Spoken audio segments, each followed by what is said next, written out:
আপনি কি জানেন যে আপনার ব্যক্তিত্বের সাথে আসলে কোন জবটি মানায়, আপনার ঠিক কোন কাজটি করা উচিত? আমরা বেশিরভাগ মানুষ জানি না যে আমরা ঠিক কোন চাকরিটা ডিজার্ভ করি। আবার অনেকে তো এটাই জানে না যে সে জীবনে কি করতে চায়। তাই পরে দেখা যায় আমরা যখন কোনো চাকরিতে ঢুকি সেখানে আমাদের মন বসে না। তো এমন একটি সাইকোলজিক্যাল টেস্টে অংশগ্রহণ করলে কেমন হয়, যে টেস্টের মাধ্যমে আপনি জানতে পারবেন যে আপনি ঠিক কোন চাকরি বা জবের জন্য পারফেক্ট। আজকের ভিডিওতে এমন একটি সাইকোলজিক্যাল টেস্ট রয়েছে যেটাতে অংশগ্রহণ করার মাধ্যমে আপনি জানতে পারবেন যে ভবিষ্যতে আপনি ঠিক কোন জবটি করবেন বা আপনার ব্যক্তিত্বের সাথে কোন চাকরি বা জবটি পারফেক্ট হবে। আর যারা অলরেডি চাকরি করছেন তারা এই টেস্টটিতে অংশগ্রহণ করার মাধ্যমে এটিও জানতে পারবেন যে এখন আপনি যে চাকরি করছেন আপনার জন্য কি সেই চাকরিটি সঠিক কিনা। চলুন তাহলে টেস্টটি শুরু করা যাক। এখানে বলে রাখা ভালো যে এই টেস্টটি মনোবিজ্ঞানীরা গবেষণা করে বের করেছেন, তাই এই টেস্টের রেজাল্ট একদম একুরেট হয়ে থাকে। এই সাইকোলজিক্যাল টেস্টটিতে আপনাকে আমি সহজ 8টি প্রশ্ন করব। প্রত্যেকটি প্রশ্নের জন্য থাকবে 3টি করে অপশন। প্রত্যেকটি প্রশ্ন শেষে আপনাকে দেয়া হবে 5 সেকেন্ড সময়, যাতে করে আপনি আপনার পছন্দের উত্তরটি চয়েস করতে পারেন।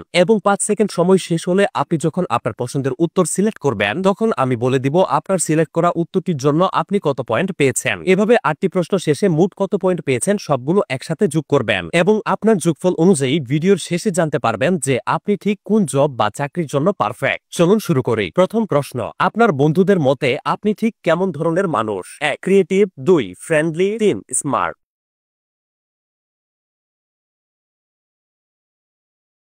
যদি আপনি প্রথম অপশনটি চুজ করে থাকেন তাহলে আপনি পেয়েছেন 10 পয়েন্ট। যদি আপনি দ্বিতীয় অপশনটি চুজ করে থাকেন তাহলে আপনি পেয়েছেন 20 পয়েন্ট। যদি আপনি তৃতীয় অপশনটি চুজ করে থাকেন তাহলে আপনি পেয়েছেন 30 পয়েন্ট। দ্বিতীয় প্রশ্ন, আপনি কোন ধরনের মুভি দেখতে বেশি পছন্দ করেন? 1 অ্যাকশন, হরর বা অ্যাডভেঞ্চারাস মুভি, 2 কমেডি, রোমান্টিক অথবা ইন্সপাইরেশন বা মোটিভেশনাল মুভি, 3 পলিটিক, হিস্ট্রি বা ডকুমেন্টারি টাইপের মুভি।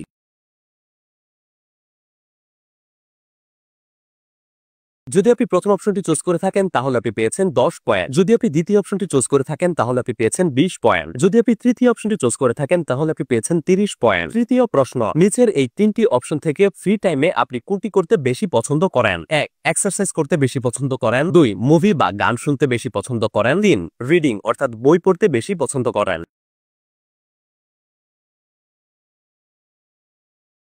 যদি আপনি প্রথম অপশনটি চুজ করে থাকেন তাহলে আপনি পেয়েছেন 20 পয়েন্ট। যদি আপনি দ্বিতীয় অপশনটি চুজ করে থাকেন তাহলে আপনি পেয়েছেন 10 পয়েন্ট। যদি আপনি তৃতীয় অপশনটি চুজ করে থাকেন তাহলে আপনি পেয়েছেন 30 পয়েন্ট। চতুর্থ প্রশ্ন, নিচের এই 3টি সাবজেক্টের মধ্যে কোন সাবজেক্টটি আপনার বেশি পছন্দ? 1 আর্ট, 2 গণিত বা সায়েন্স, 3 হিস্ট্রি বা ইতিহাস। যদি আপনি প্রথম অপশনটি চুজ করে থাকেন তাহলে আপনি পেয়েছেন 10 পয়েন্ট। যদি আপনি দ্বিতীয় অপশনটি চুজ করে থাকেন তাহলে আপনি পেয়েছেন 20 পয়েন্ট। যদি আপনি তৃতীয় অপশনটি চুজ করে থাকেন তাহলে আপনি পেয়েছেন 30 পয়েন্ট। পঞ্চম প্রশ্ন, যদি আপনার জীবনে এই 3টি সমস্যা থেকে থাকে তাহলে আপনি কোন সমস্যাটির সমাধান আগে করবেন? 1 টাকা পয়সার বা অর্থনৈতিক সমস্যা, 2 শারীরিক বা স্বাস্থ্যের সমস্যা, 3 শিক্ষাগত সমস্যা।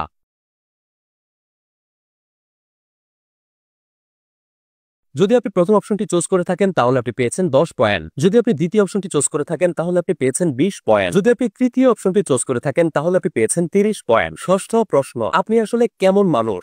1 ইন্ট্রোভার্ট অর্থাৎ আপনি একা থাকতে, নিজের সাথে সময় কাটাতে বেশি ভালোবাসেন। আপনি মানুষদের সাথে সময় কাটাতে বেশি পছন্দ করেন না, শুধু আপনার যাকে ভালো লাগে তার সাথেই সময় কাটাতে চান। 2 এক্সট্রোভার্ট অর্থাৎ আপনি খুব মিশুক স্বভাবে, আপনি যে কোনো জায়গাতেই সবার মনোযোগের কেন্দ্রবিন্দু হয়ে ওঠেন। আপনি নিজেকে সবার সামনে তুলে ধরতে পারেন। 3 মিক্সড অর্থাৎ আপনার ভেতর ইন্ট্রোভার্ট বা এক্সট্রোভার্ট দুটি রয়েছে, অর্থাৎ আপনি সুযোগ বুঝে কখনো কখনো ইন্ট্রোভার্ট হয়ে যান, আবার প্রয়োজন অনুসারে কখনো বা এক্সট্রোভার্ট হয়ে যান।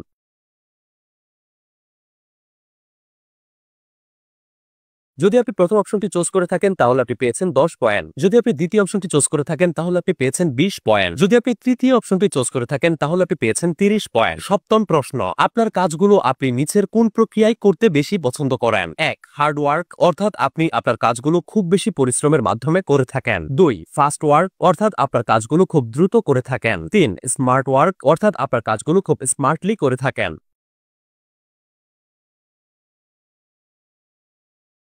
যদি আপনি প্রথম অপশনটি চুজ করে থাকেন তাহলে আপনি পেয়েছেন 10 পয়েন্ট। যদি আপনি দ্বিতীয় অপশনটি চুজ করে থাকেন তাহলে আপনি পেয়েছেন 20 পয়েন্ট। যদি আপনি তৃতীয় অপশনটি চুজ করে থাকেন তাহলে আপনি পেয়েছেন 30 পয়েন্ট। অষ্টম অর্থাৎ শেষ প্রশ্ন, নিচের 3টি অপশনের ভেতর আপনি কোন ক্যাটাগরিতে পড়েন? 1 কুইক থিঙ্কার অর্থাৎ আপনি যে কোনো বিষয়ে খুব দ্রুত ভাবতে পারেন, 2 ক্রিয়েটিভ থিঙ্কার অর্থাৎ আপনি যে কোনো পরিস্থিতি খুব ক্রিয়েটিভলি হ্যান্ডেল করতে পারেন, 3 লজিক্যাল অর্থাৎ আপনি যে কোনো কাজ যুক্তি দিয়ে করে থাকেন।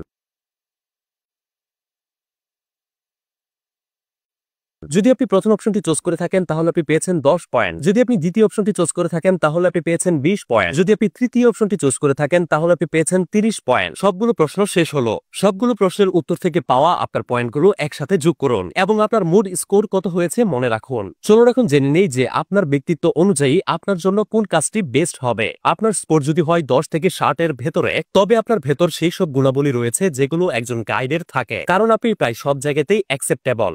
আপনাকে বেশিরভাগ মানুষই ভালোবাসে কারণ আপনি একজন ভালো শ্রোতা, সবার কথা মনোযোগ দিয়ে শুনেন। আপনি দয়ালু, আপনার সেন্স অফ হিউমার খুবই ভালো, আর সাধারণত এই ধরনের মানুষদের জ্ঞান বুদ্ধিও ভালো থাকে, আর অন্যদের ইমোশনের প্রতি তারা যত্নশীল হয়। তাই আপনার পার্সোনালিটি অনুযায়ী আপনার সাথে ভাইস প্রেসিডেন্ট, টিচার, স্বেচ্ছাসেবী, market researcher, nurse, police officer, therapist, medical laboratory technician বা ট্যুর গাইডের জব মানায়। আপনার স্কোর যদি হয় 60 থেকে 110 এর ভেতরে, তবে আপনার মধ্যে সেই সব গুণাবলী রয়েছে যেগুলো একজন আর্টিস্টের ভেতর থাকে, কারণ আপনি যেমন আছেন নিজেকে নিয়ে আপনি সেভাবেই সুখী। আপনি নিজের রঙিন ও বিলাসী দুনিয়ায় বাস করেন। আপনার জন্য সবচেয়ে বড় চ্যালেঞ্জ হচ্ছে আপনার ফিউচার নিয়ে প্ল্যান করা। আপনি খুবই স্বতঃস্ফূর্ত, আপনি সবসময় গঠনমূলক কাজ করেন। তাই আপনার পার্সোনালিটি অনুযায়ী আপনার সাথে যায় fashion designer, architect, graphics designer, interior designer, photographer, hair stylist, chef, cosmetologist, actor, writer বা এডিটরের জব। যাদের স্কোর হয়েছে 110 এর বেশি, তাদের ভেতর সেসব গুণাবলী রয়েছে যেগুলো একজন লিডারের থাকে। এ ধরনের মানুষগুলো অনেক স্পেশাল হয়ে থাকে। তারা অনেক বেশি কনফিডেন্ট হয়। তারা নিজেদের গোল অ্যাচিভ করার জন্য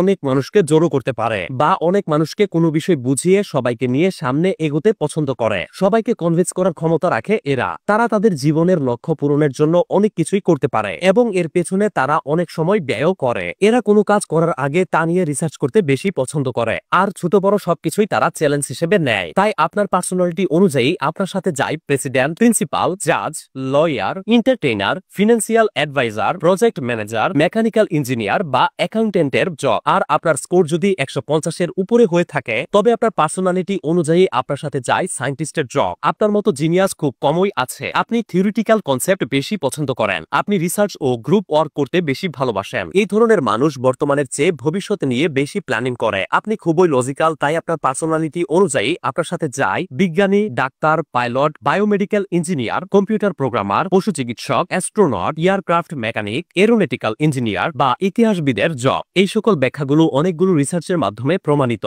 এবং কিছু স্ট্যাটিস্টিক্যাল সার্ভে থেকে সংগৃহীত। তো কমেন্ট করে জানিয়ে দিন আপনার স্কোর কত হয়েছে এবং আপনি ভবিষ্যতে কি হতে চান। ভিডিওটি ভালো লাগলে এবং এরকম ভিডিও আরো পেতে অবশ্যই একটি লাইক দিবেন। আপনার প্রিয় কোনো মানুষের ব্যক্তিত্ব অনুযায়ী সে কোন জব বা চাকরির জন্য পারফেক্ট তা জানতে তার সাথে ভিডিওটি শেয়ার করুন। এরকম প্রয়োজনীয় ভিডিওগুলো যাতে সামনে মিস না হয়, তাই অবশ্যই পেজটি ফলো করে রাখতে পারেন। অসংখ্য ধন্যবাদ।